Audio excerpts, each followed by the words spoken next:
Hai, masih bersama saya, Mr. Z, bicara. Tentu saja bicara tentang kebenaran berdasarkan fakta, data, dan realita. Teman-teman, saya ingin menceritakan ya tentang sebuah peristiwa, kejadian yang selama saya mengabdi 32 tahun ya, belum pernah menghadapi persoalan semacam ini. Ini adalah pengalaman pertama ya dalam hidup saya terkait dengan kompetensi saya ya sebagai seorang praktisi hukum. Teman-teman ya, saya mengikuti kegiatan gelar perkara khusus. Gelar perkara khusus adalah gelar tertinggi ya yang ada dalam penanganan perkara tindak pidana terkait dengan proses penyelidikan dan penyidikan. Kedudukan gelar perkara khusus ini adalah yang tertinggi ya, itu diatur dalam peraturan Kapolri nomor 14 tahun 2012 tentang manajemen penyidikan. Jadi ada fakta menarik dalam gelar perkara khusus tersebut. Ya, saya jelaskan terlebih dulu ya. Ini kasusnya adalah tuduhan penyekapan dan pemerasan. Nanti teman-teman simak ya untuk para mahasiswa, untuk para praktisi, untuk para ahli ya, dan juga masyarakat ya seluruh Indonesia. Simak baik-baik apa yang saya sampaikan ini agar tidak ada fitnah ya, tidak ada fitnah. Begini teman-teman ya, kepolisian itu dalam proses penanganan tindak pidana menggunakan petunjuk ya, ada petunjuk teknis, ada petunjuk lapangan, ada petunjuk-petunjuk yang lain ya. Tadi saya sudah sebutkan terkait dengan peraturan Kapolri nomor 14 tahun 2012 ya. Kalau ini masih berlaku, tentu saja semua penyidik akan berpedoman kepada perkap ini ya.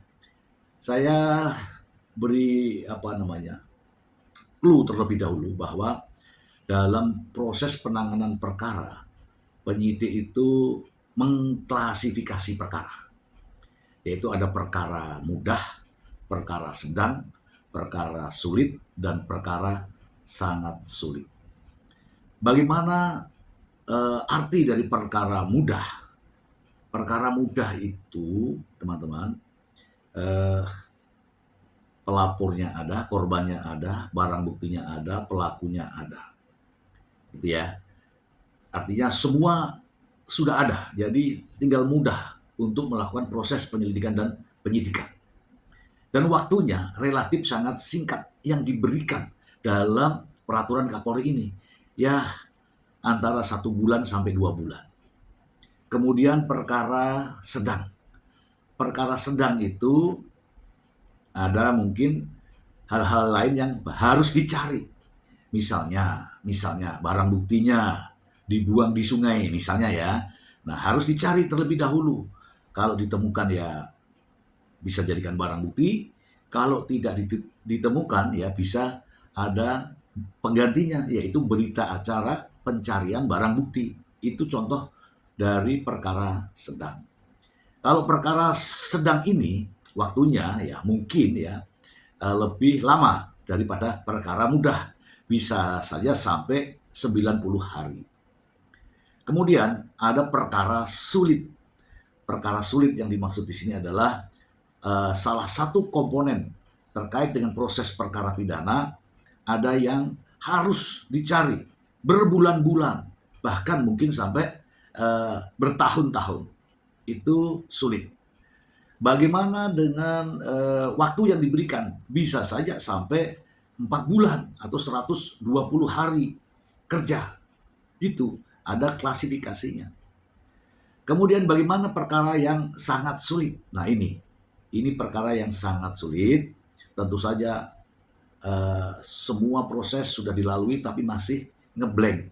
Salah satu contoh, tidak ada identitas korbannya, tidak ada kejelasan siapa tersangkanya, tidak ada barang buktinya hilang, katakanlah itu.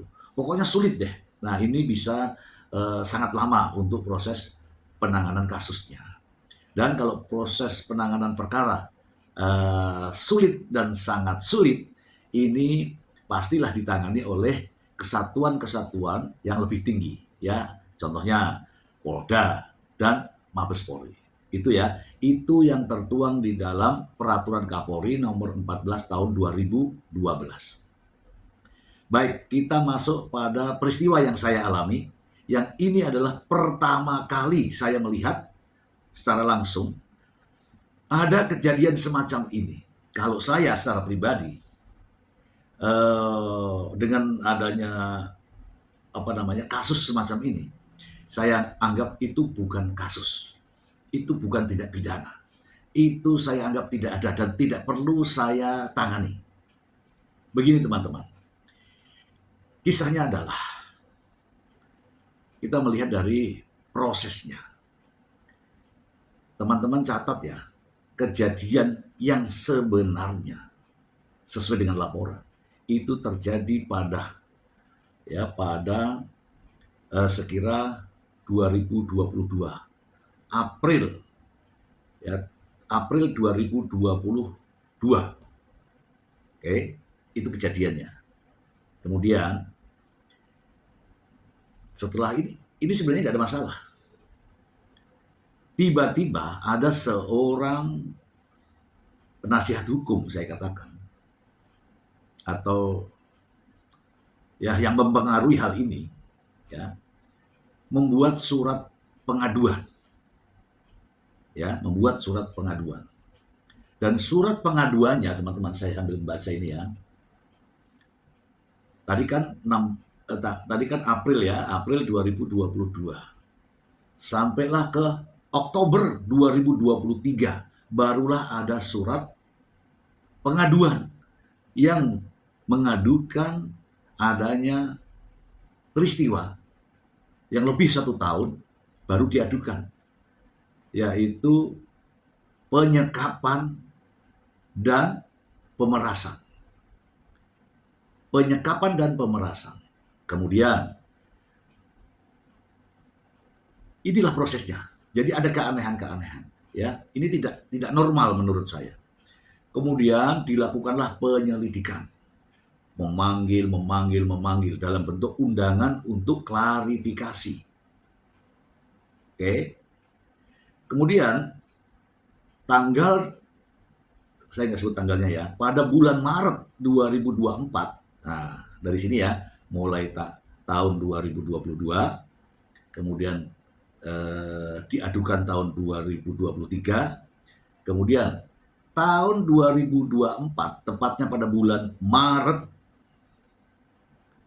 barulah ada namanya SPDP. Apa itu SPDP? Surat pemberitahuan dimulainya penyidikan. Ingat ya, Maret 2024. Jadi kronologinya 2022, 2023 membuat surat aduan, kemudian 2024 penyidik menindaklanjuti dengan SPDP dan dikirim ke kejaksaan tuh. Setelah SPDP, mulailah pihak penyidik memanggil kepada para pihak-pihak ini, ya kan? Oke, sampai di sini sampai di sini ada prosedur yang keliru. Apa prosedur yang keliru? Lamanya waktu.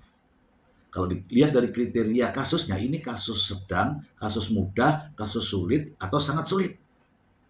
Tadi yang di depan. Oke. Setelah pemanggilan terus dilakukan oleh pihak penyidik, tahun 2025 ini, ya gitu ya, pada bulan Februari ya 2025, yang dilaporkan ini kan dua orang ya, suami istri.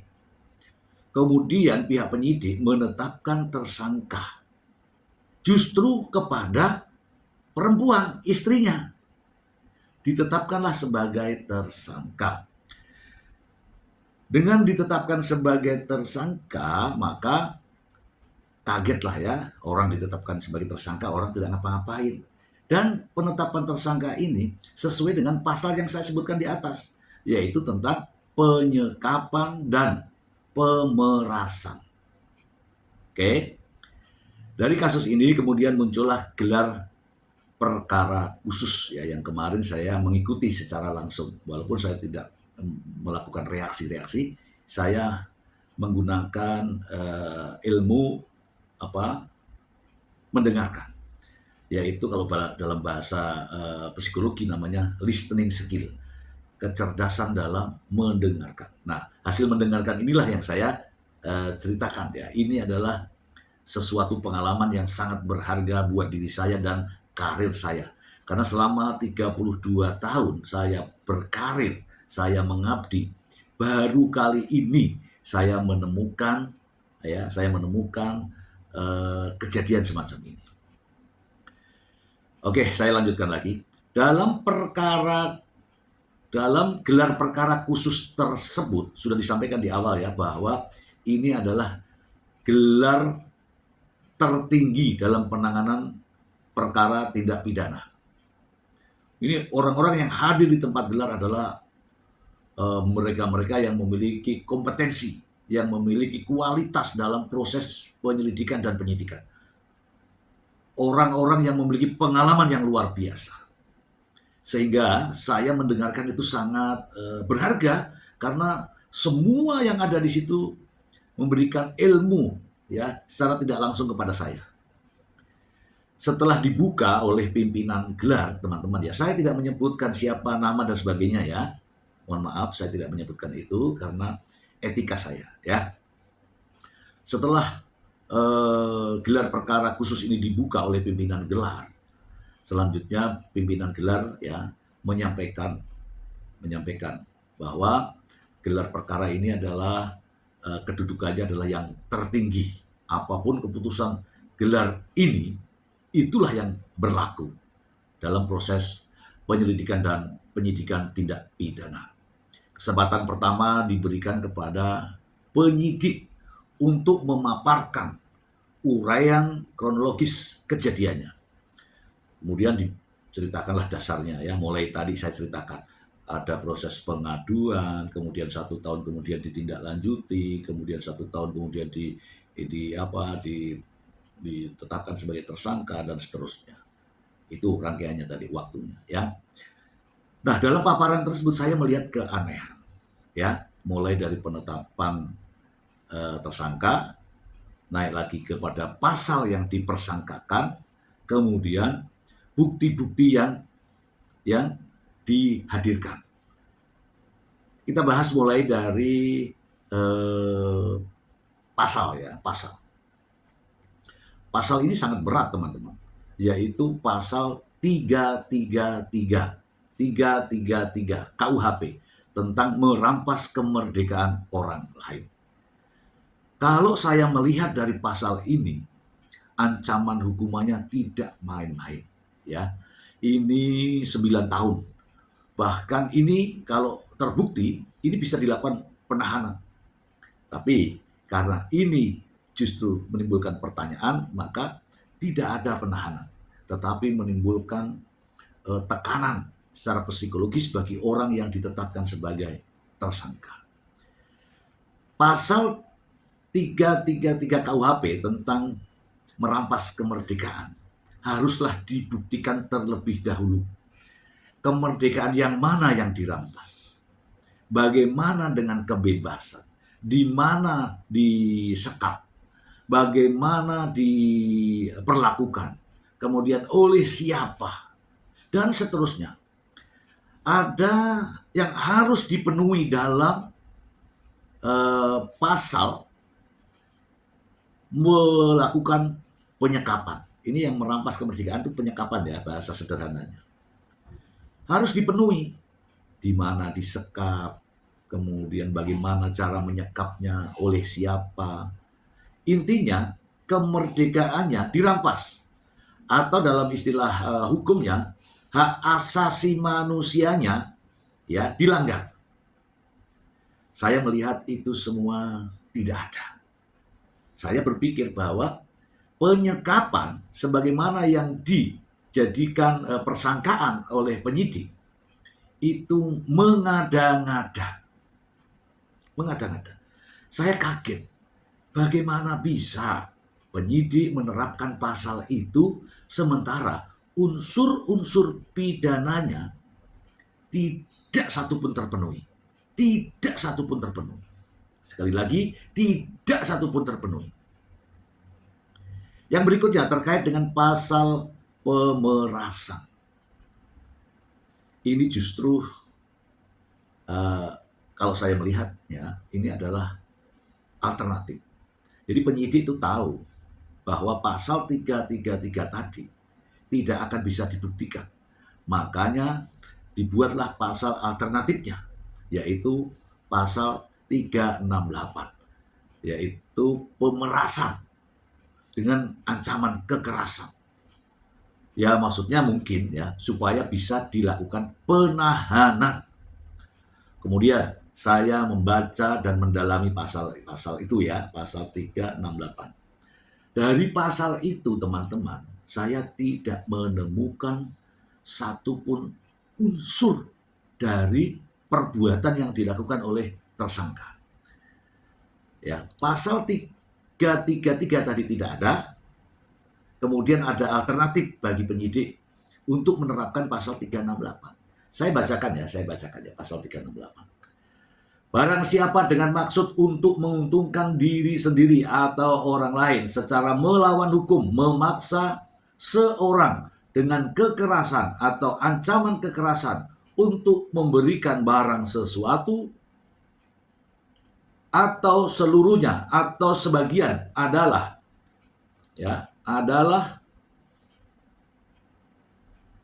milik orang lain, ya.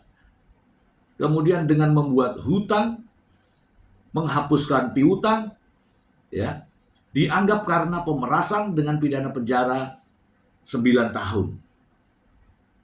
Ya kan? Coba teman-teman, seorang istri itu wanita ya, kan yang tadi ditetapkan istrinya, seorang wanita yang tidak melakukan apa yang dituduhkan tadi, dianggap sebagai pelaku pengancaman dengan ancaman kekerasan yang diancam dengan pidana 9 tahun. Bagaimana perasaannya? Jelas itu adalah salah satu intimidasi.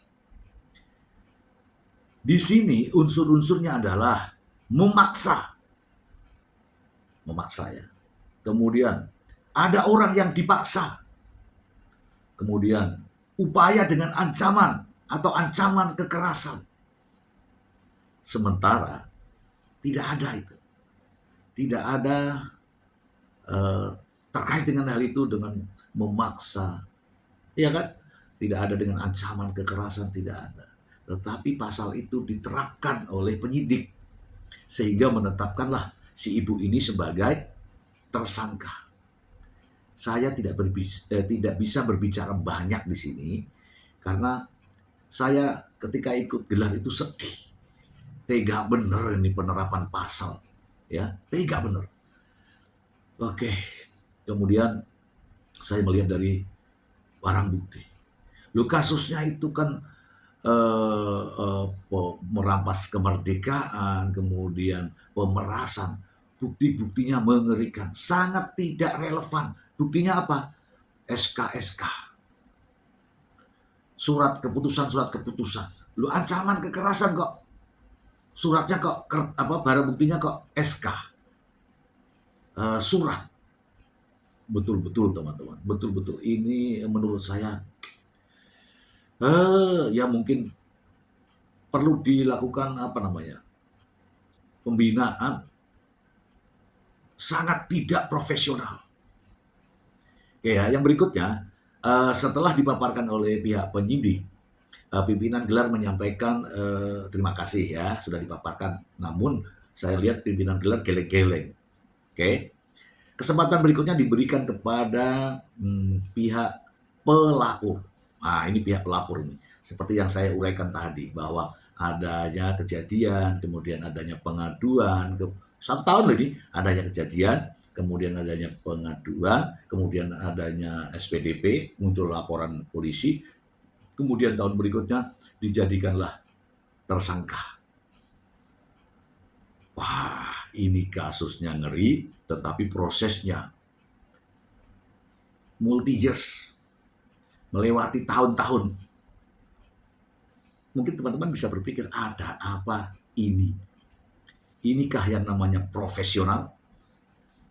Oke. Nah, dalam paparan pelapor menguraikan macam-macam. Intinya adalah apa yang sudah dilaporkan, diadukan, yang selama ini kejadiannya, menurut pelapor ya, benar. Dengan saksi-saksi yang sedemikian rupa, menurut dia benar. Dan mengatakan bahwa kami juga memiliki video. Nah, pimpinan gelar langsung minta silakan videonya diputar. Begitu diputar, Masya Allah, beda, blunder. Yang tadinya dengan adanya kekerasan, seret-seret, kemudian dengan dipaksa untuk naik mobil. Ternyata tidak. Dalam video itu mereka semua tersenyum, bahagia, ramah. Pokoknya tidak ada deh. Inilah yang jadi blunder. Kaget semua itu satu ruangan. Loh, yang mana yang adanya kekerasan? Itu teman-teman. Ini fakta, ini kenyataan. Dan masih terekam di sana. Ya, karena itu gelar kan ada CCTV semua. Ini faktanya. Blunder. Ya, justru mau memberatkan orang. Setelah ditayangkan rekaman videonya, ternyata berbalik 180 derajat. Jadinya blunder. Nah, akan ada pengacaranya tuh di situ ya, ada pengacaranya pihak sana ya. Saya melihat pengacaranya sampai muka merahnya. Salah ya. Mukanya merah. Di situ ditanya sama peserta gelar. Lu kok bisa? Jawabnya ada lagi jawabannya. Saya mikir ini orang waras atau gimana? Ada jawabannya. Ini Bapak, ini mohon maaf, ini video itu banyak Pak beredar. Ada beredar banyak video banyak beredar. Namun kami tidak bisa mendapatkan. Kita ini bicara fakta. Dia sendiri mengatakan ada videonya. Kemudian videonya diputar. Ternyata blunder teman-teman. Tahu nggak? Merahnya nampak muka, bukan ya. Mukanya makin nampak merah. Ini fakta. Wah, saya itu sampai tidak bisa berbicara. Kenapa? Terlalu asik saya mendengarkan. Kemudian setelah itu, selesai ya dari paparan pelapor. Kemudian terlapornya ini juga paparan teman-teman. Terlapornya mengatakan bahwa itu semua yang disampaikan oleh penyidik, disampaikan oleh pelapor itu semua tidak benar.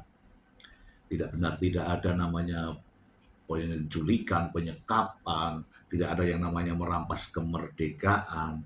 Silahkan dibuktikan sendiri, banyak kok saksi-saksinya, dan saat itu banyak orang, tidak ada. Ya.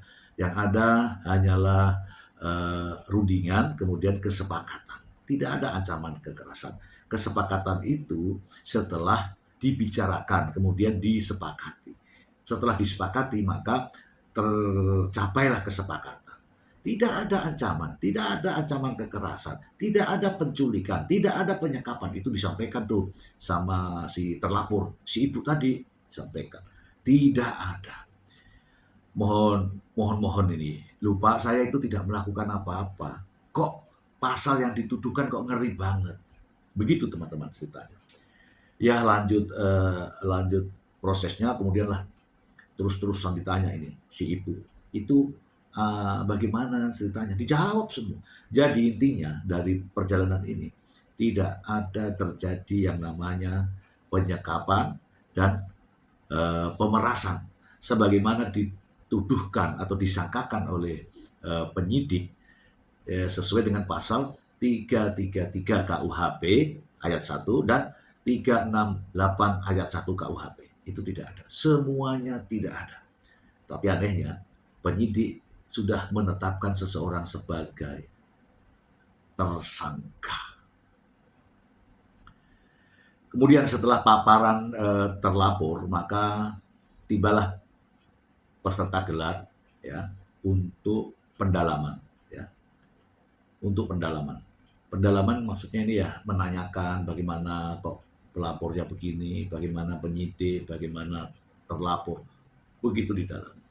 Bahkan ada satu peserta gelar yang menurut saya cerdas ya, cerdas karena ada celah di situ. Mengapa sang pengacara ini melaporkan adanya kasus